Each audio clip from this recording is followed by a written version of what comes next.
Olá pessoal, a gente então vai passar pelo procedimento experimental da prática espectroscopia óptica com o equipamento Ocean Optics. Então, Ocean Optics é a marca desse espectrômetro.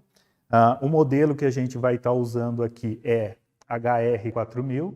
O equipamento ele tem a conexão USB, que liga no computador e com o software, e uma conexão SMA, que vai trazer a luz da nossa fonte, da nossa medida, até o equipamento. A primeira coisa dessa prática é a gente entender o que tem aqui dentro. Então a luz entra, a gente tem um primeiro aqui na entrada um slit. Esse slit ele depende da configuração do equipamento. Depois aqui dentro a gente tem espelhos, uma grade de difração por reflexão, que vai então separar os comprimentos de onda. Essa grade tem uma determinada número de linhas por milímetro. E depois essa luz vai até um detector linear, onde então a gente consegue pegar a intensidade em função do comprimento de onda. E aí, a partir de uma calibração que o fabricante já fornece, mas que a gente pode conferir de tempos em tempos, a gente então faz essa relação de cada pixel em função do comprimento de onda. Em seguida desse entendimento, que vai ser possível também com mais vídeos e fotos que a gente vai deixar ali animados, explicando o funcionamento desse espectrômetro, a gente vai usar uma fibra ótica para levar a luz até o equipamento. A primeira coisa que a gente tem que tomar cuidado é que cada fibra ótica é feita de um determinado material e esse material conduz melhor a luz numa determinada região espectral. Então, normalmente a gente tem fibras que trabalham na região do ultravioleta visível, que é o que a gente chama de fibra UV-Vis, e tem algumas outras fibras que trabalham no Vis-Near, então visível e infravermelho próximo. Então, cada fibra vem com a sua transmissão em função do comprimento de onda. A gente pode dar uma rápida olhada e ver se o que a gente vai medir, a fibra que a gente vai usar, está de acordo com essa medida, tá certo? A conexão da fibra nesse equipamento é por conexão SMA. Nesse caso aqui, então, a gente vai levar a luz dessa parte aqui, dessa montagem mecânica, onde a gente vai tirar o espectro de algumas lâmpadas. Então, essa conexão primeira aqui da fibra está nesse suporte mecânico e a segunda vem aqui para essa conexão SMA do espectrômetro. Então, do espectrômetro aqui, pessoal, dadas essas configurações de fenda de entrada, grade de difração e o detector linear, cada equipamento, então, vai ter a sua resolução. Então, uma coisa importante da gente entender aqui desse equipamento é qual é a resolução espectral, ou seja, de quantos em quantos nanômetros ou unidades ali de nanômetros a gente vai conseguir separar com esse nosso espectrômetro que vai ser usado nessa prática. Uma vez entendido o funcionamento do nosso espectrômetro da marca Ocean Optics, a gente vai começar a aquisicionar alguns espectros de emissão. Então a gente tem aqui uma primeira lâmpada e a gente vai focar então a luz dessa lâmpada na entrada da fibra aqui SMA que está nesse suporte mecânico, tá certo? Então, nessa primeira lâmpada a gente vai colocar uma lente, a gente vai focalizar, e aqui é interessante ver que por ser uma lâmpada de filamento, a hora que eu focalizo eu consigo ver ali a imagem do filamento. Talvez na câmera não fique tão legal, mas a olho nu vocês vão conseguir ver muito bem o filamento da lâmpada a hora que estiver focado aqui na entrada da fibra. Então, dessa entrada aqui da fibra, a fibra ótica vai conduzir até o nosso Ocean Optics, tá bom? E aí, para evitar aberração cromática e esférica para coletar essa luz, a gente pode colocar um pinhole e uma fenda, e com isso a gente vai ter uma melhor aquisição aqui do nosso espectro de emissão da lâmpada. Então a gente pode fazer tanto dessa lâmpada menor aqui de filamento de tungstênio, quanto dessa lâmpada aqui mais conhecida também de filamento de tungstênio. Dessa lâmpada menor aqui de filamento de tungstênio, a gente tem esse trocador de calor aqui que a gente pode utilizar. Bom, esse é o software que a gente vai estar usando, é da Ocean Optics, é o software Spectra Switch. Uma vez ele já estando aqui com a conexão USB feita, ele já vai, a partir do momento que a gente liga, já vai aparecer essa tela aqui. Então aqui a gente pode observar que temos comprimento de onda, ou intensidade arbitrária, em função do comprimento de onda. A primeira coisa que a gente vai fazer aqui é selecionar esse botão para fazer uma correção elétrica aí do escuro, para tirar ali qualquer ruído da eletrônica do equipamento de escuro. Aqui a gente está sem a lâmpada ligada, aí agora eu vou ligar a lâmpada e a gente vai ver então o espectro de emissão dessa lâmpada de filamento. Então a gente consegue ver aqui essa emissão. Algumas coisas que a gente pode alterar. Uma é o tempo de integração. Quanto maior esse tempo de integração, mais eu estou somando. Então, em cada pixel, eu posso, para ter intensidade dele, ficar somando durante um intervalo de tempo. Então, é isso que a gente chama de tempo de integração. O menor é 3 microsegundos e a gente pode chegar, se tiver uma fonte com baixa intensidade, a gente pode deixar esse tempo de integração bem alto. Então, isso eu controlo aqui. Então, microsegundos, milissegundos, até segundos. Uma outra coisa que a gente pode fazer é algumas médias. Então, para eu salvar o sinal, ou o sinal mostrado aqui, ele vem de algumas médias. Então, aqui, isso também a gente controla. Uma outra coisa é o boxcar, a largura ali do boxcar, que é fazer uma média. Então, eu consigo suavizar essa curva. Vocês podem estar observando ali, que eu deixei ela mais suave a partir do momento que eu aumentei esse número do boxcar, que é simplesmente fazer então uma média, ali então estou pegando 66 pontos, fazendo uma média e dando esse valor. Então se eu diminuo esse valor de boxcar, eu tenho um gráfico com um pouco mais de ruído aqui. Posso vir aqui, por exemplo, e ver em detalhes de alguma região dessa curva e posso explorar então essa ferramenta aqui de boxcar. Vocês conseguem ver que eu consigo fazer essa suavização da curva. Então é sempre importante, se for fazer alguma comparação entre espectros, ver qual é a influência da média. Então se eu aumento aqui, ou se eu diminuo a média, eu vejo que o meu sinal fica bem mais ruidoso. Então para diminuir isso eu posso aumentar a média, assim como eu posso fazer o boxcar, que é essa suavização da curva, tá certo? Assim como o tempo de integração. Além da correção aqui de ruído de fundo. Para a gente voltar ao espectro total, eu só clico aqui. Então esse é o meu espectro dessa lâmpada de filamento. Então uma das coisas que a gente já pode pensar é se esse espectro que eu estou vendo corresponde aqui a essa lâmpada, ou esperaria que eu tivesse mais emissão de infravermelho para essa lâmpada, o que pode estar influenciando nessa forma espectral. Se a fibra pode estar influenciando, se a sensibilidade do detector pode estar influenciando nesse perfil de emissão espectral.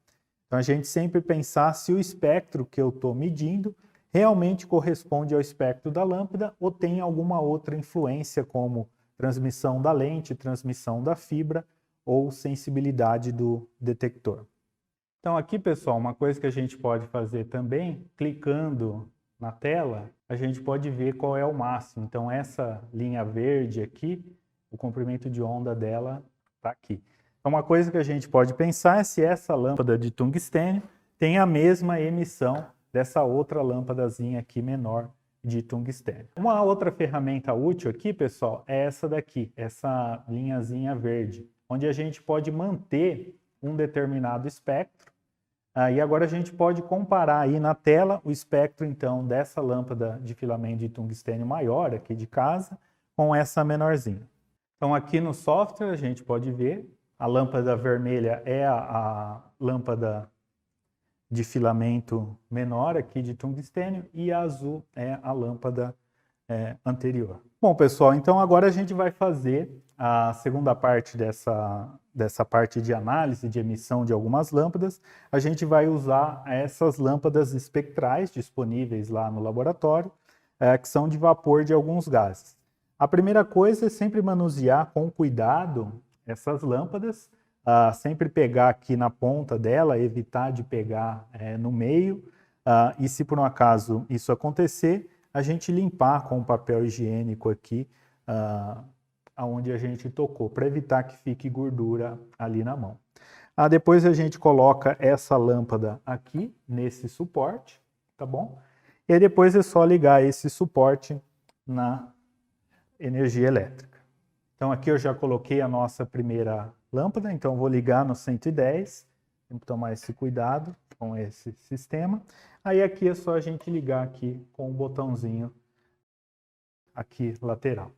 E aí na mesma montagem anterior, então a gente utiliza a lente, a fenda e o pinhole e vai focalizar então essa luz aqui emitida por essas lâmpadas espectrais na entrada da fibra SMA. A primeira coisa é a gente, dado a cor que a gente está vendo aqui dessa lâmpada, por exemplo, essa aqui tem uma emissão bem característica no vermelho. Então, se a gente está vendo vermelho, o que é de se esperar ali no nosso espectro de emissão? Se a gente vai ver mais uma emissão no verde, no azul ou realmente no vermelho. Feito a coleta do espectro dessa lâmpada, sempre de olho ali no tempo de integração, no boxcar e nas médias feitas, a gente vai então lâmpada a lâmpada fazendo essa aquisição. Nessa etapa aqui, pessoal, é interessante a gente colocar essa lente focalizada aqui com a lâmpada. Então, uma das primeiras coisas que a gente pode ver, dado que a gente tem aqui a lâmpada da sala, que a gente pode entender como uma fonte distante ali, encontrar qual é a distância focal. Então, a gente consegue ver aqui a imagem exatamente da lâmpada. Então, a hora que eu tenho a imagem aqui perfeita da lâmpada que está ali no teto, essa é a minha distância focal.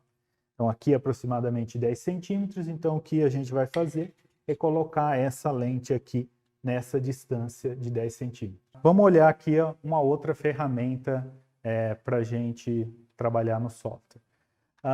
Aqui a gente tem uma certa luz de fundo. Eu estou com a minha lâmpada, que eu vou tirar o espectro desligada. A gente pode vir aqui nessa ferramenta, que é armazenar esse espectro escuro de referência. Então eu posso vir aqui e armazenar esse espectro de referência. Depois a gente pode usar essa ferramenta aqui, que é subtrair esse espectro de referência. Então, vocês podem observar que agora o meu sinal aqui, ele ficou sempre bem mais em torno do zero. Então, se vocês olharem, antes de eu armazenar e agora, depois que eu subtrair esse espectro escuro. Então, agora a gente vai ligar a nossa lâmpada e com isso a gente vai obter, então, as linhas de emissão aqui da nossa lâmpada espectral. Então aqui, pessoal, a gente consegue fazer a lâmpada de hidrogênio, de deutério, de hélio, de neônio, de argônio, de criptônio. Então a gente pode passar pelo espectro de cada uma dessas lâmpadas. A gente pode então comparar qual é esse espectro de emissão de cada um desses gases.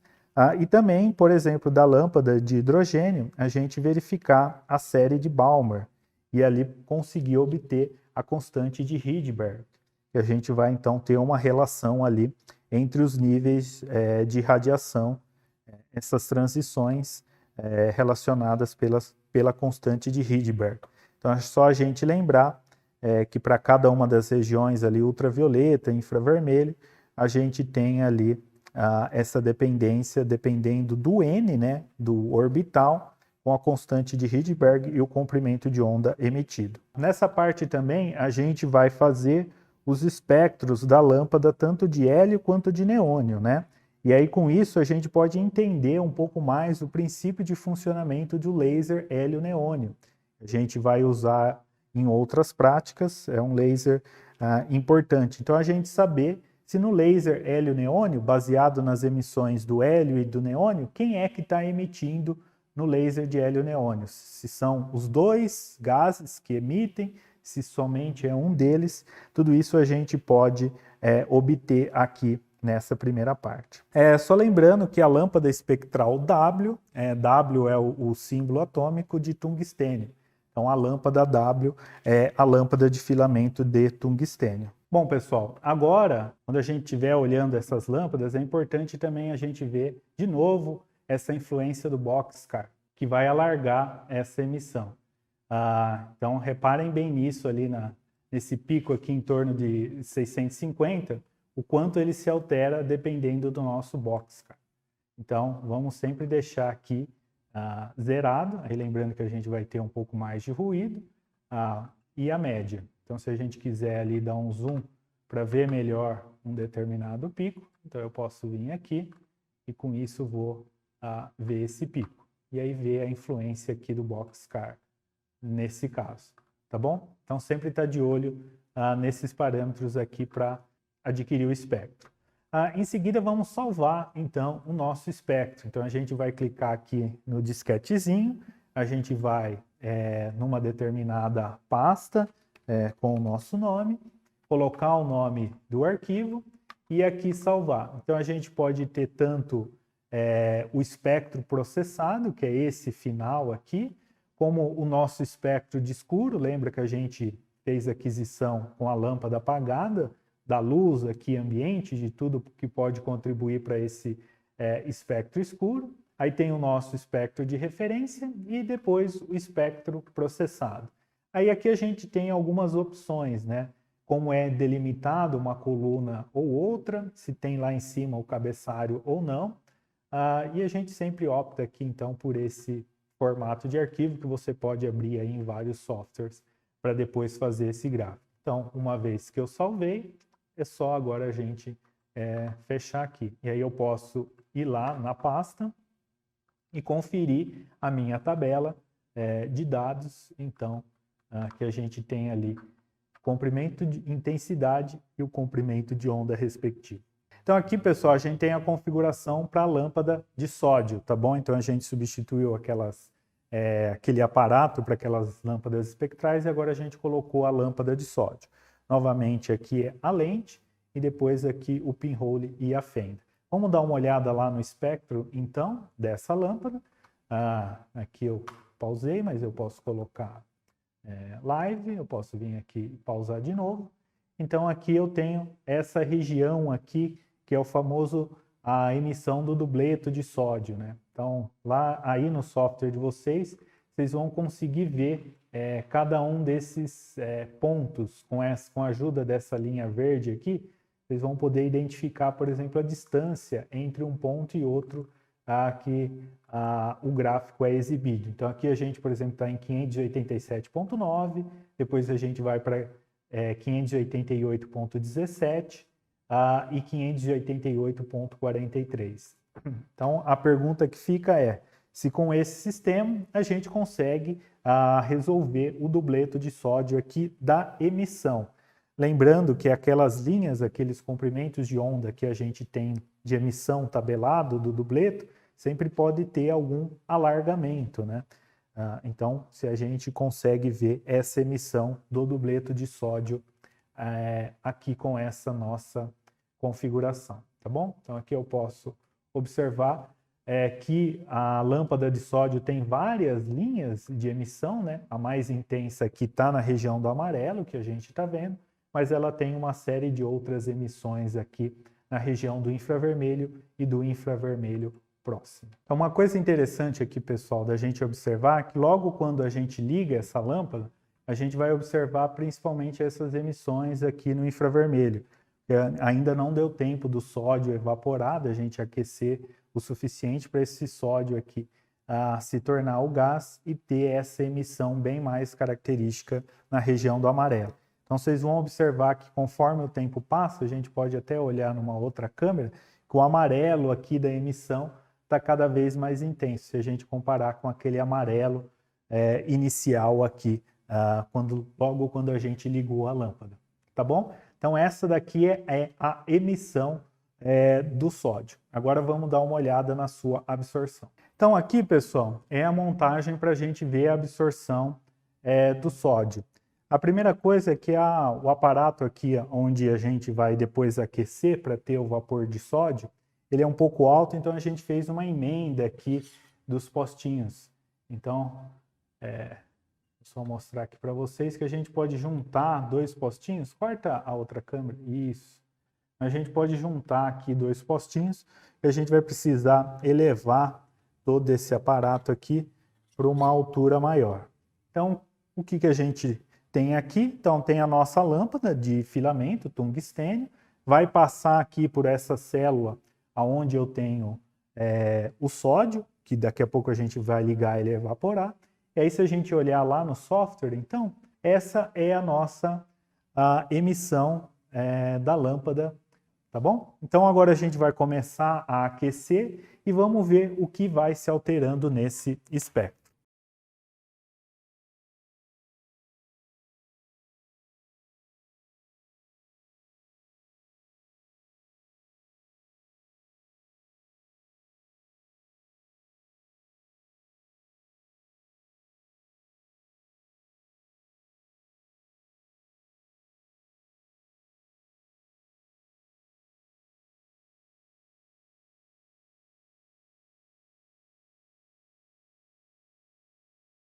Então, só recapitulando aqui, pessoal, então a gente tem a nossa lâmpada de filamento, a lâmpada W de tungstênio. Aqui, então, está a nossa célula, onde agora o vapor de sódio o sódio já virou vapor, já se aqueceu. Então, dentro dessa câmara aqui, a gente já tem o vapor de sódio. E aqui, se a gente mudar para outra câmara, eu tenho a fibra coletando. E a gente pode ver, então, o espectro agora do Ocean Optics. Então, vocês acompanharam aí que a gente deixou rodando. Então, esse aqui é o espectro sobreposto e ali a gente tem a absorção bem nessa região aqui em torno de 580. A gente pode ver, então, essa absorção, tá bom? Depois, agora, na outra parte, a gente vai explicar como a gente pode, desses dois espectros, tirar exatamente o perfil de absorção. Aqui a gente não fez isso, mas a gente pode ali depois, com essas curvas, fazer a divisão do I dividido por I0 e aplicando o logaritmo, ter o espectro de absorção e ver muito bem essa absorção do sódio, do vapor de sódio. Aqui a gente também pode monitorar a temperatura, certo? Com termômetros, eles podem ser encaixados aqui, onde a gente então pode, ao longo do tempo, estar monitorando essa temperatura que está o vapor de sódio. E aqui pensar, né, o que a gente pode comparar dessas duas medidas qual é a diferença, então, dessas linhas de emissão e dessas linhas de absorção, se a gente ali na emissão conseguiu ou não resolver o dubleto de sódio. Aqui também, se na absorção a gente também tem a questão do dubleto, e o quanto a visualização desse dubleto na emissão e na absorção é influenciada pela resolução do nosso sistema. Tá bom? Então agora a gente vai para a segunda etapa para fazer a absorção de algumas moléculas orgânicas. A pipeta a gente sempre deixa no seu máximo valor, essa pipeta vai até 1000 microlitros ou 1 ml, de 100 a 1000 microlitros. Então a gente deixa ela sempre em pé, na máxima. Aqui eu encaixo a ponteira, para a pipeta aqui de 1 ml a ponteira azul. Apertando aqui a gente remove a ponteira. E para pegar o líquido, então depois da gente ajustar aqui o valor que nós queremos de volume, né? Então a gente vai no líquido, vai até esse primeiro estágio aqui, tá bom? Nunca para pegar o líquido a gente vai até o final. Depois, para remover o líquido, é que a gente vai até o final. Bom, pessoal, então a gente agora vai para a segunda parte aqui do nosso experimento de espectroscopia óptica com o espectrômetro da Ocean Optics. Então aqui a gente fez uma montagem agora diferente daquela no trilho. Então o que a gente tem aqui? A gente tem agora essa fonte de luz, onde eu vou conectar ela já com uma fibra ótica, com a conexão SMA. Então essa fibra ótica aqui, agora eu vou usar esse suporte aqui de cubeta de 1 milímetro, onde a gente pode colocar a cubeta aqui. Eu também posso usar esse suporte para proteger a cubeta da luz ambiente. E aí então, esse é um suporte a 180 graus, né? Então a luz entra por aqui, conexão SMA, vai ter uma lente, o feixe de luz vai passar pela nossa amostra, e aí tem uma outra conexão SMA que vai para o nosso espectrômetro, tá bom? Aqui na nossa fonte, a gente tem os botões para ligar e desligar ela, e a gente também tem um shutter aqui, que a gente pode manter a lâmpada ligada e simplesmente abrir e fechar o shutter. Ou seja, abrir o shutter significa abrir a passagem aqui para a luz. Vamos agora dar uma olhada no espectro. Inicialmente eu vou ligar aqui a lâmpada somente de deutério, para a gente ver então como é o espectro dessas lâmpadas e o porquê que a gente tem duas lâmpadas aqui para essa fonte de luz. Vocês já vão perceber rapidamente que a ideia da gente ter essas duas fontes é porque uma vai ser complementar à outra com relação à emissão. A de deutério a gente vai observar que tem uma emissão ali mais na região do ultravioleta, violeta, enquanto a lâmpada halógena vai ter uma emissão mais no visível. Bom, vamos dar uma olhada em como a gente pode já ir trabalhando um pouco com esse espectro. Então, com o shutter fechado, a gente vai lá e tira a nossa referência do escuro aqui, tá bom? Então, eu venho primeiro aqui, clico nessa lâmpada apagada, que é com o shutter fechado ou sem lâmpada, essa será a nossa referência. Aí aqui eu posso vir e subtrair essa referência do escuro. Então, aqui nesse caso, a gente não teve uma mudança muito grande. E aí eu vou abrir o shutter e agora a gente vai ver no software o que aconteceu. Então, aqui, ó, agora eu vou abrir e fechar o shutter. Então, aqui abrindo o shutter, a gente tem então toda essa emissão, que começa aqui em 250 e vai até 450 nanômetros. Aqui também tem um filtro, né, que corta acima de 400 nanômetros. Então, essa é a emissão da nossa lâmpada de deutério ali presente. Então, sem o shutter, com o shutter. Agora eu vou ligar a lâmpada halógena. Eu vou marcar aqui então, só para vocês compararem. Então, essa cor é só a lâmpada de deutério. E agora a lâmpada halógena. A gente pode observar ali que até saturou um pouco essa lâmpada halógena. Então, eu vou diminuir aqui o tempo de integração. Aqui é a emissão da lâmpada de deutério e aqui é a emissão da lâmpada halógena, tá bom? Vou dar um Rescale. Então, aqui a gente tem a nossa lâmpada de deutério mais a lâmpada halógena, tá bom? Então, vocês estão observando ali, em torno de 250 até lá em 1.100 nanômetros. Vamos olhar agora o que acontece, então, com esse sistema. Aqui, sempre lembrando, assim como na primeira parte, que esse espectro de emissão depende da fibra que a gente está usando, né? Então, essa fibra aqui tem que ter uma transmissão UV-Vis ou Vis-Near, as lentes que eu tenho aqui e também a detecção do meu espectrômetro. Então, se ele é sensível em toda essa região espectral. Então, aquele espectro, sempre lembrar que depende aqui da fonte, mas depende também de tudo que pode absorver nessa região. Então, uma das coisas que a gente pode observar é que a fibra corta, que a lâmpada de deutério, ela até teria uma emissão abaixo de 250. Mas o nosso conjunto óptico aqui, principalmente a fibra, está absorvendo nessa região. Então, a gente não tem ali emissão entre 200 e 250. Então, agora, o que eu vou colocar? Eu vou colocar uma cubeta vazia e vamos observar o que acontece com esse espectro. Então, aqui a gente colocou uma cubeta. Aqui a gente está usando uma cubeta de plástico, mas vocês podem observar se for uma cubeta de vidro, que tipo de vidro é e o que acontece quando a gente coloca essa cubeta de vidro, se for uma cubeta de quartzo, e aqui então eu estou usando essa cubeta de plástico. Então a gente pode observar ali que a gente teve uma diminuição como um todo desse espectro das duas lâmpadas. Então a gente pensar um pouco da onde vem isso. Se tem a ver com a absorção do plástico, dessas paredes do plástico, se tem a ver ali um pouco com a reflexão, a hora que eu saio do ar, passo para o plástico e depois do plástico para o ar. A gente também pode fazer o mesmo experimento. Eu vou deixar aqui a linha salva da cubeta vazia. Agora vamos ver a cubeta com água. Será que a cubeta com água eu vou diminuir ainda mais essa intensidade das lâmpadas ou não? E a gente pode observar que, na verdade, ficou ali no intermédio, entre só a lâmpada e entre cubeta vazia.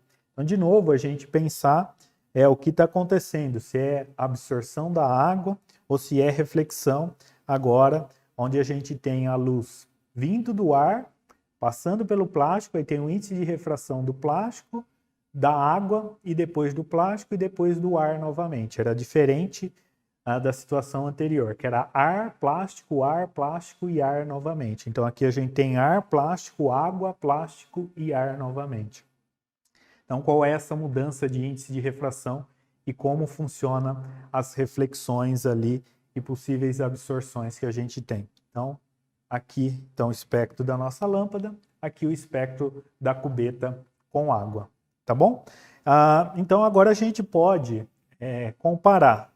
Eu vou salvar de novo esse aqui e comparar agora uma solução aqui que a gente tem de exemplo, o que vai acontecer. Então aqui, além da água, eu tenho agora algumas regiões aqui de absorção.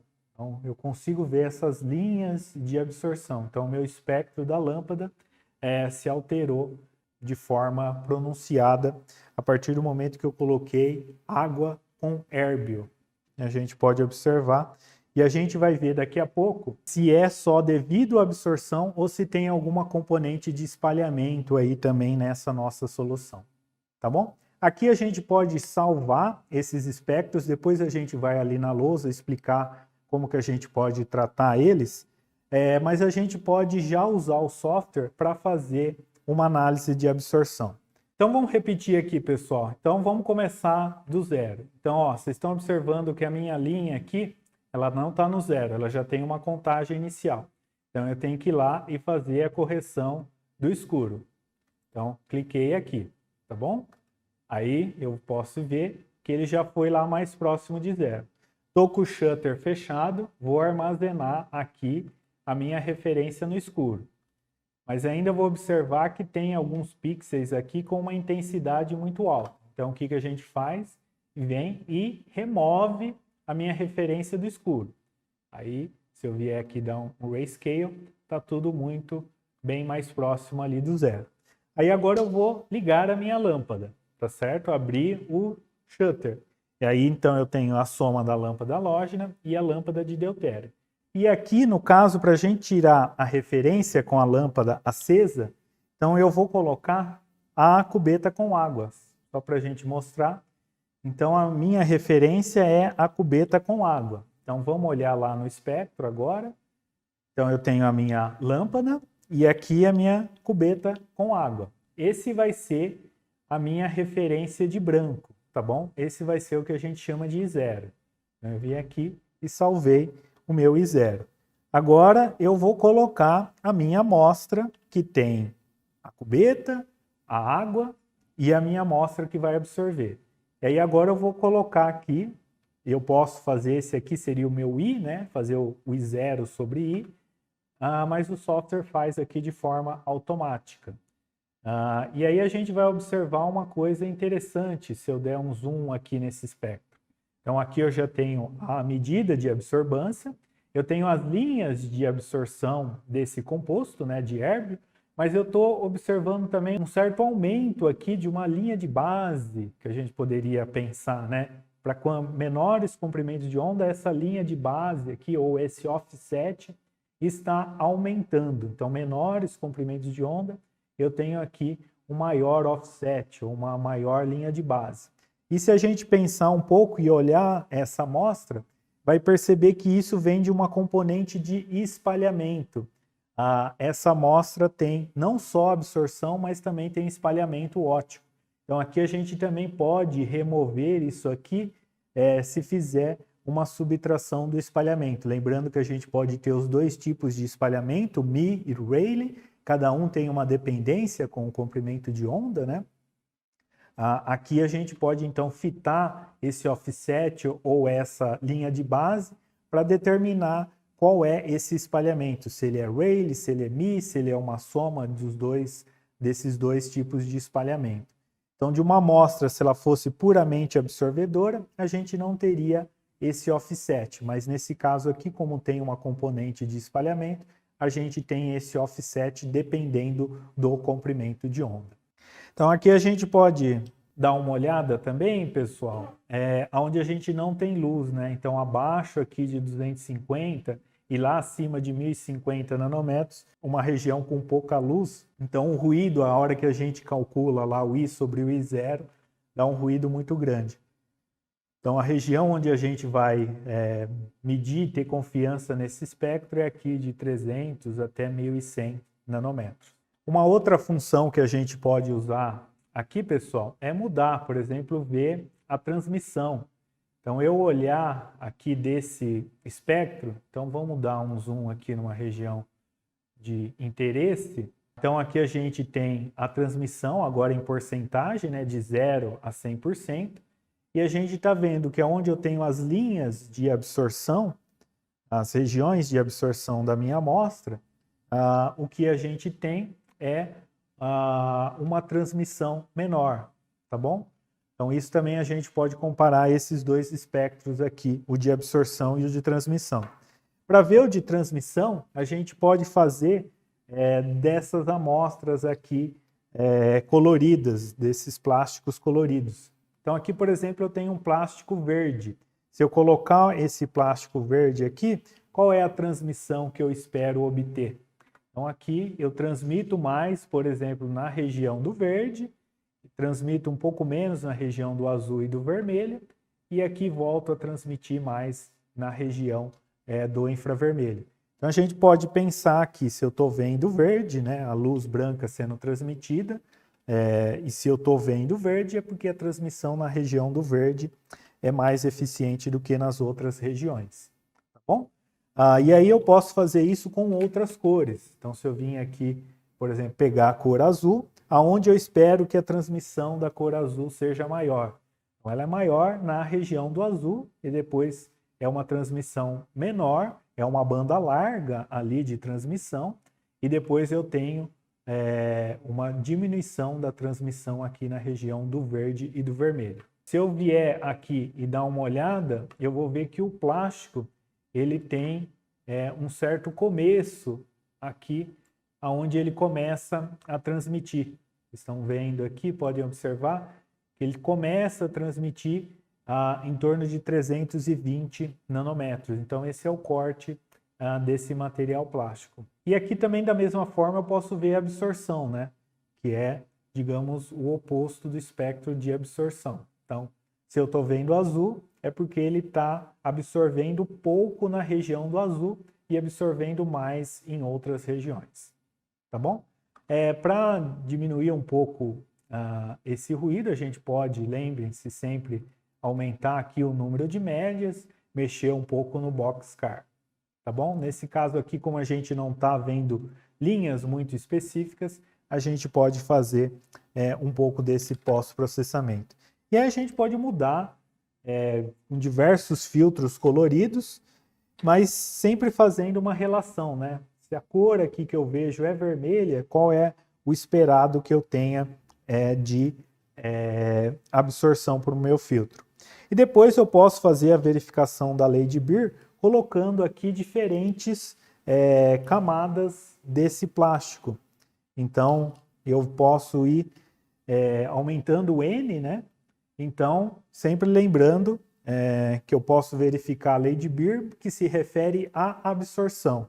E pensar aqui, se a hora que eu estou aumentando o número de camadas plásticas, eu só estou aumentando a absorção, ou se eu também estou aumentando ali as reflexões em cada parede, em cada pedacinho de plástico. Então, pessoal, a gente pode ir olhando aqui o que acontece em detalhes a hora que a gente vai aumentando aqui o N de plásticos. Então, eu vou colocar um primeiro, vou observar que a gente tem esse espectro de absorção. Se eu colocar um segundo, para onde vai esse espectro? Tá vendo que ele aumentou a linha de base ali como um todo. Eu continuo tendo as 2 absorções, ó. Então, deixa eu voltar, vou tirar, deixar só um. Deixar só um, tá lá como estava o anterior. Vou colocar um segundo. Tá vendo que eu subo essa linha de base. Então, pensar um pouco ali o porquê que isso aconteceu. Isso tem a ver com as reflexões que eu tenho ali, então, nas interfaces ar, plástico, plástico, ar. Por que que essa linha de base aumentou? Ou se tem a ver com a absorção. Então, a gente pode observar tudo isso. Agora, eu vou aumentando o número de camadas plásticas. Então, aqui eu coloquei mais uma terceira. Vou colocar uma quarta camada de plástico. Tá vendo que a absorção, o valor aqui da absorção vai aumentando, mas eu tenho também uma linha de base aumentando. Aqui mais uma. E ali, se a gente observar agora, nessa região aqui de maior absorção, eu já começo a ter um ruído. Isso porque poucos fótons estão sendo transmitidos dessa região. Então, na hora que a gente faz o cálculo da absorbância, como ela já está ali da ordem de 2 ou 3, então são muitos poucos fótons que passam nesse comprimento de onda, e aí então eu começo a aumentar o meu ruído. Tá vendo aqui agora com 6 ou 5 camadas de plástico, o ruído nessa região já aumentou. Aqui já começou também a querer aumentar, e teve também esse aumento do offset. Então, pensar se esse offset tem uma contribuição de espalhamento, tem uma contribuição ali do aumento do número de reflexões, e observar também o que aconteceu com a absorção. Então, se eu pegar esse pico, ou algum dos picos aqui de absorção, fazer essa intensidade de absorção, esse valor de absorção, em função do N. Então, aqui eu vou tirando, vocês vão observar que a gente vai voltando ao espectro inicial. Tá bom? Isso pode ser feito para cada uma das cores. E aí depois a gente vai ver ali na lousa como calcular e o porquê que a gente tem, a partir de uma certa absorbância ali de 2, 3, porquê que a gente começa a ter esse ruído. Então vamos olhar aqui também, pessoal. Ó. Então a gente tem ali agora no modo de transmissão, em porcentagem. Então aqui eu tenho, sem nenhuma amostra, somente a lâmpada, 100% de transmissão. Então agora eu vou colocar a primeira amostra. Tá vendo aqui, ó, que nessa região aqui onde eu não tenho absorção, está em torno de 80% essa transmissão. E depois eu tenho ali as regiões de absorção. Vou colocar mais uma. Então, ó, já caiu para em torno de 60%. Tá bom? E aí vou aumentando, ó. Mais uma. Chegou ali um pouco mais de 40%. Mais uma, já está um pouco abaixo de 40%.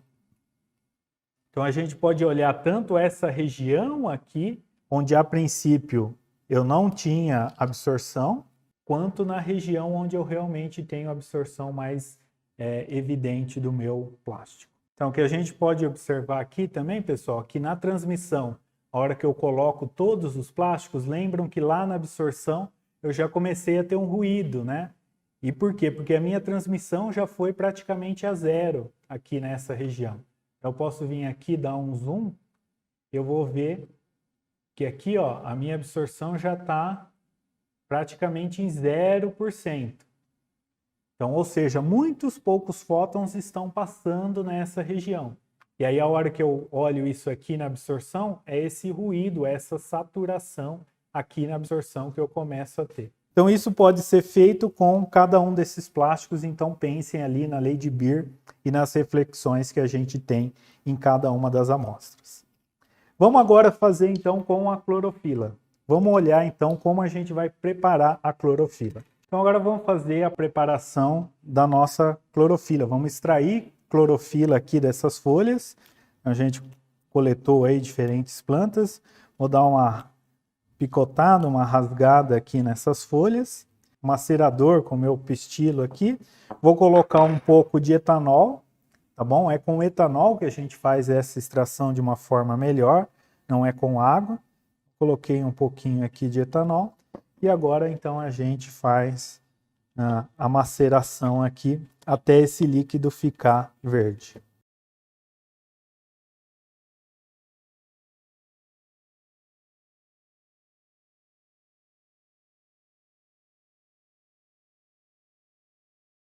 Então, depois de macerar um pouquinho, então a gente vai filtrar para tirar aqui as folhas e pedaços maiores aqui. Então, simplesmente a gente coloca aqui no nosso coador. Então, aqui a minha solução de clorofila que eu extraí, vou colocar na cubeta.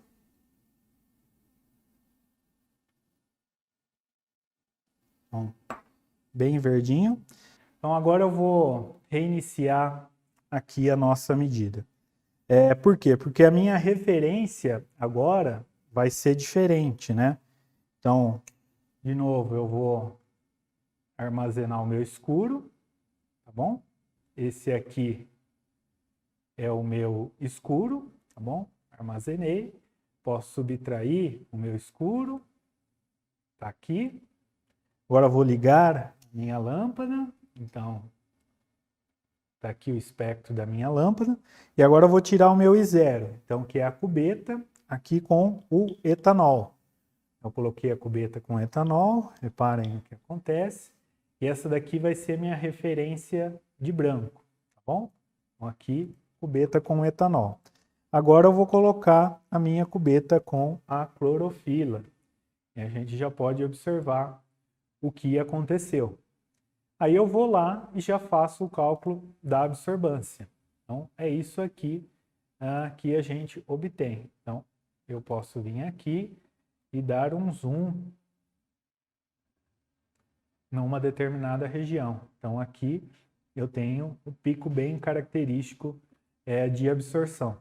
E o que está acontecendo aqui abaixo de 450?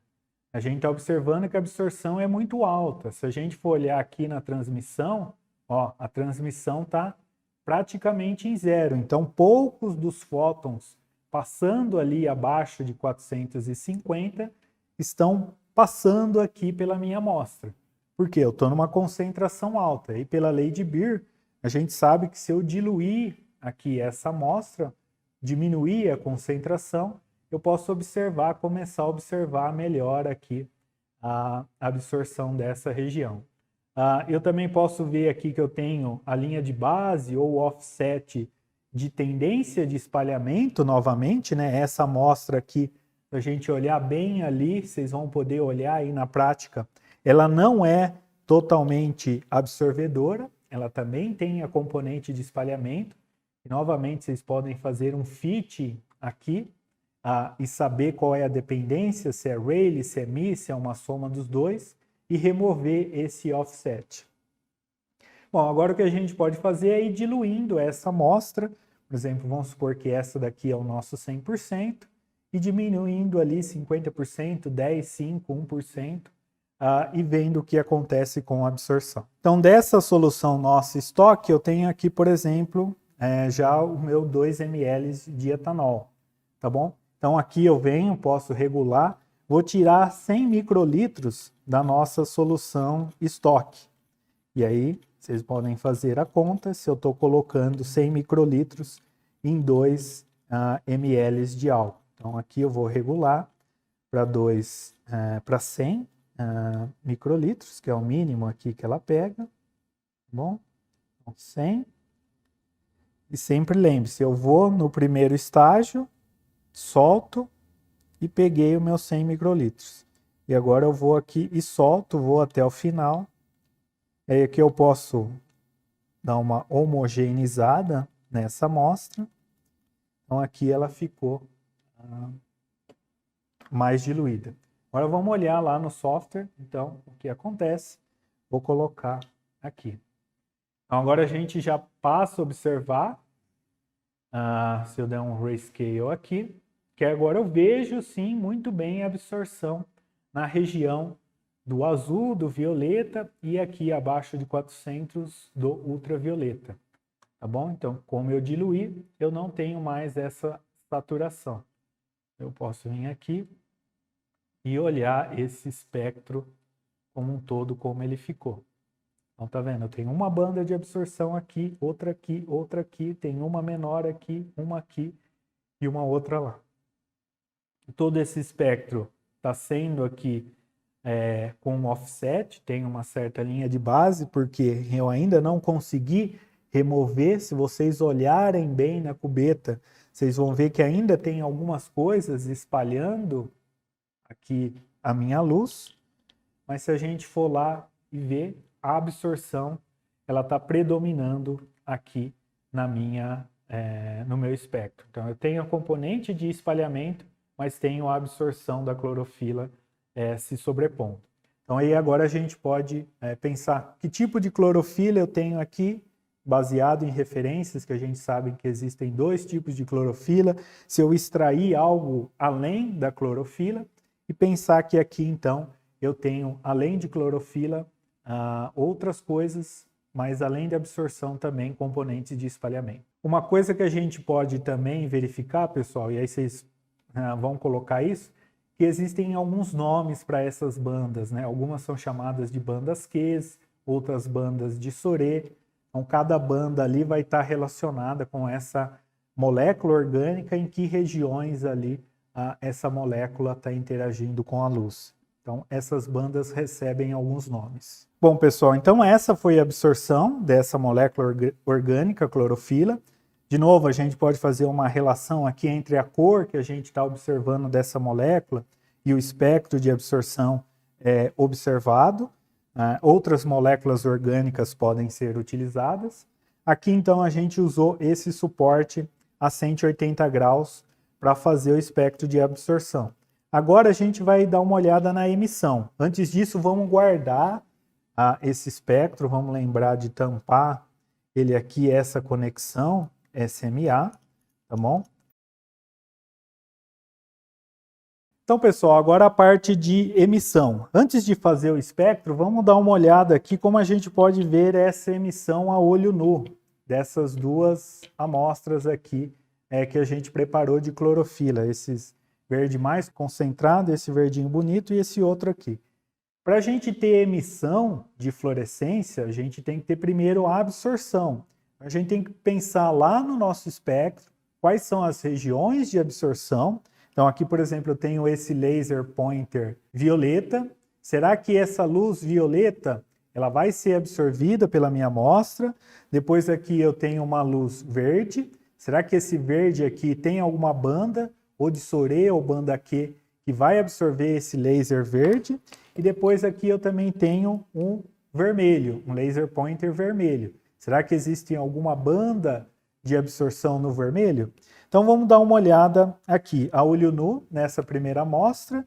Então eu estou jogando o vermelho, não consigo ver diferença, só vejo o vermelho aqui do meu laser, nessa amostra menos concentrada. Nessa mais concentrada, também vejo ali só um pouco de espalhamento dessa luz vermelha. Vamos olhar agora o verde, tá vendo? Luz laser pointer verde. Também só estou vendo o feixe verde passando ali pela amostra. A mesma coisa aqui na mais concentrada, estou vendo a luz verde sendo espalhada na amostra. Agora vamos ver o violeta. Então aqui eu tenho a luz violeta, tá bom? Laser pointer violeta. Depois a gente vai ver exatamente o comprimento de onda é esse. O violeta tem absorção pela clorofila? Opa, surgiu uma luz vermelha aqui agora. Tá vendo? Então, amostra verde, o laser violeta, aqui ó. E aí vocês vão ver isso na prática, essa luz vermelha, ó. Então, violeta mais clorofila, estou tendo uma luz vermelha sendo emitida, tá bom? Então agora vamos olhar esse espectro. Vamos voltar aqui para essa nossa montagem. Agora aqui a gente tem uma montagem a 90 graus, tá bom? Então a luz de excitação vai vir aqui e eu vou coletar no meu Ocean Optics a 90 graus. Vocês também podem explicar ali para a gente por que é melhor usar agora 90 graus do que o 180 anterior. Aqui é o meu espectro, eu vou colocar aqui no modo Scope, tá bom? Então, vou ligar o meu laser violeta, vou tentar chegar ele mais próximo aqui.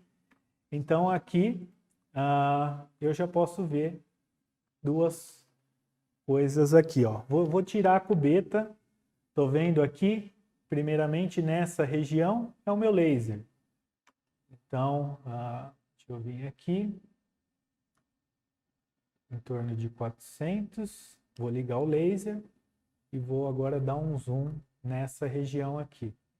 Então, ali eu tenho o meu laser nessa região, tá bom? Vocês podem conferir exatamente qual é o comprimento de onda do laser. Posso diminuir o boxcar aqui, posso aumentar um pouco esse tempo de integração, tá bom? Vou deixar em milissegundos, vou aumentar aqui a integração.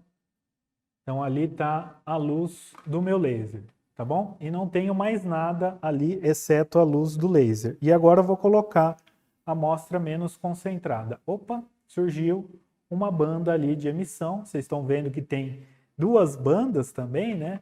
Uma aqui em torno de 670 e a outra mais lá em torno de 720. Então essa amostra menos concentrada, vamos pôr a mais concentrada. O espectro de emissão ficou um pouco maior. Então esse com a luz violeta, ó, desligo a luz, tá vendo? Só a luz violeta e aqui a emissão muito bonita de fluorescência. E vamos testar agora com outros. Será que com o vermelho eu tenho alguma coisa? Opa! Então, ó, sem amostra, vamos ver se a gente consegue enxergar essa luz do laser. Deixa eu ligar o laser. Então, o meu laser aqui está em torno de 650 nanômetros. Então, eu vou ligar ele de novo, ó. Aqui a gente tem a emissão do laser. Então, esse é o espectro do laser. Posso fazer a mesma coisa com o verde. Então, o verde ele vai ter várias linhas, tá vendo? É até interessante depois vocês darem uma olhada nessas linhas do porquê que o laser verde ele não tem só a linha verde, ele tem aqui uma linha em 800.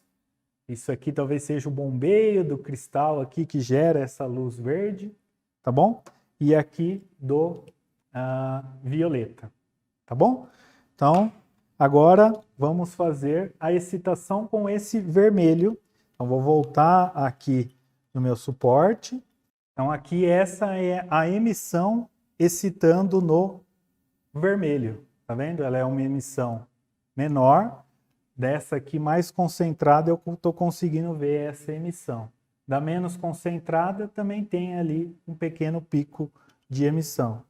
Então, por que que com o vermelho eu vejo essa emissão? E aí eu posso comparar a amplitude dessa emissão com a amplitude de quando eu excito com o violeta.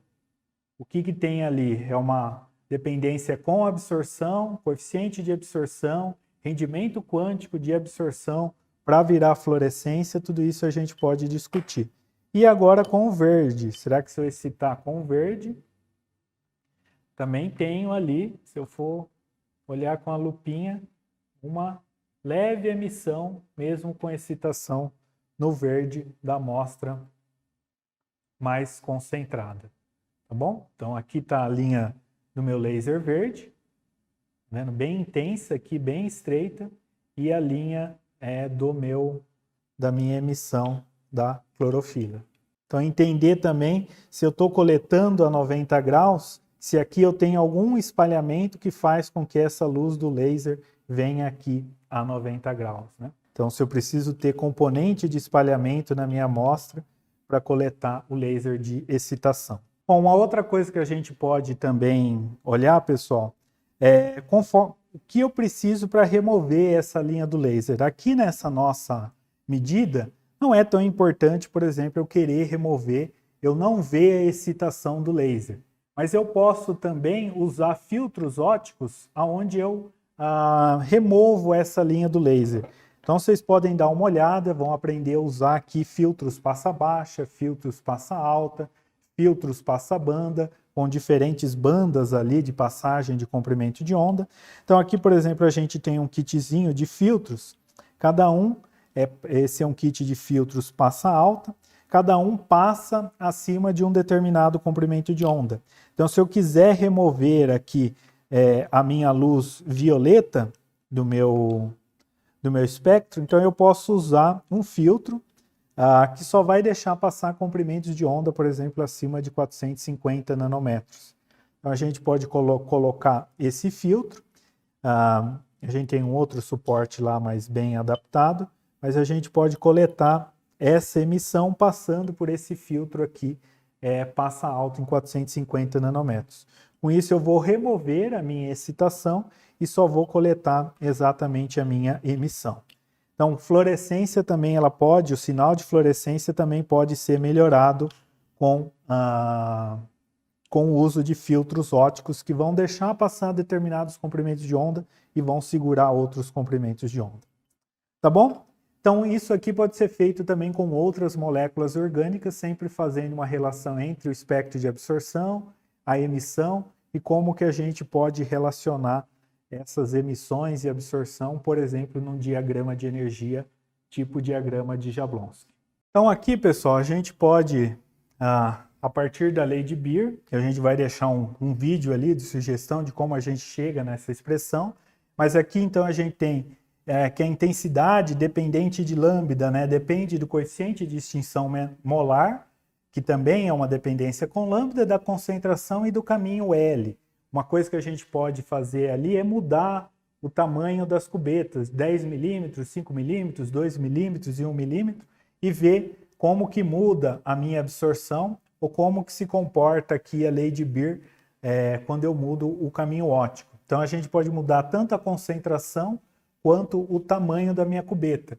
E um dos gráficos que a gente pode fazer é disso, da absorção em função do comprimento, então onde eu mudo ali o tamanho da minha cubeta, o caminho óptico por onde eu vou ter absorção, ou em função da concentração.